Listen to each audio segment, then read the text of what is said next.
Merci Mini, CG Mambo. Toujours boulot, toujours Moussala. Bana Pesantango. Maman Charlotte Pigeon. Ibrahim Yanzambe na Nyoso. Tony Twingi. Salon Miss de Miss. Ibrahim Yanzambe. Toujours. Bisso Moussala, toujours. On est ensemble, boulot.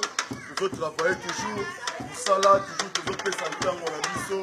Toujours s'appliquer ta. Pour nous Moussala boulot. Boulot za la malamu. Boulot nde ya wana Moussala na Bisso. Boulot nde ya wana tata mama. Toujours travailler. Na compte ya Pesantango. Bana London na bossa de bino TSR na Lakwani na Londres. Salon José Mampouya. Puis na bossa de salon de coiffure. Bobby Way na London. Bobby Way bambote no yango bobo japonais aboite liyo bambota trop. Et puis na batutu ba soutenir biso moralement, physiquement. Donc tous en a posa na bino kaka. Donc voilà quoi, tous ensemble, tous en répétition. Ndeke likolo. Yaro panza. Ouais. Toujours ndeke.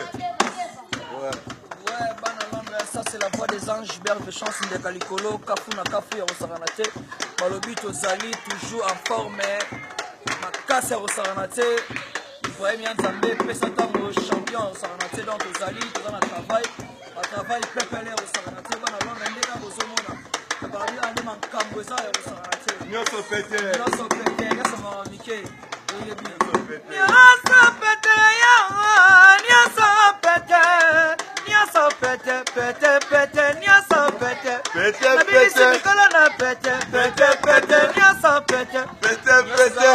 Ibrahim Yanzambe Pesantango balobito osela arrivé nde makambo nde yango wana balobito bomusi mpe déjà biloko yango déjà bokosentir sadi koya na bino makambo pese loko pose loko bana Paris bana Londres bino tu toza bino de cœur ozelaka makambo yango ndeka tosololaki CG Mambo ayebi makambo te kafuna kafu ya kosakana te mabaya de Londres Tony Twingi Dorgan Iget se samba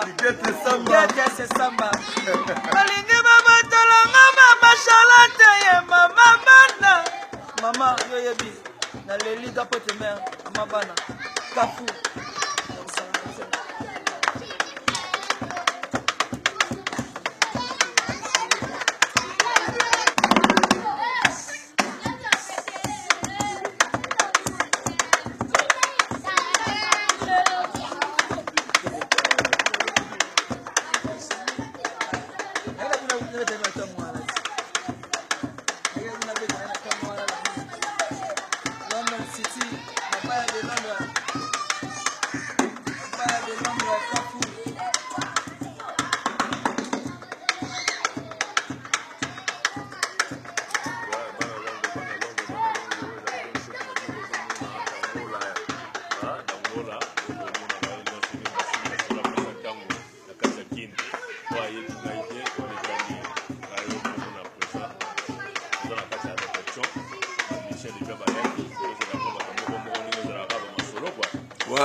CG Mambo.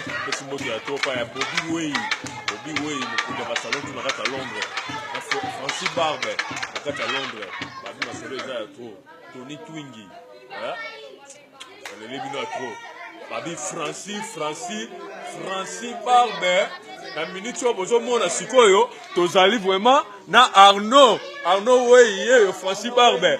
Arnaud Way Francis Barbe. Vous avez toujours les qui nous motema yeyo. Masolo déjà qui tomo. On a Londres déjà, on a déjà. Ouais.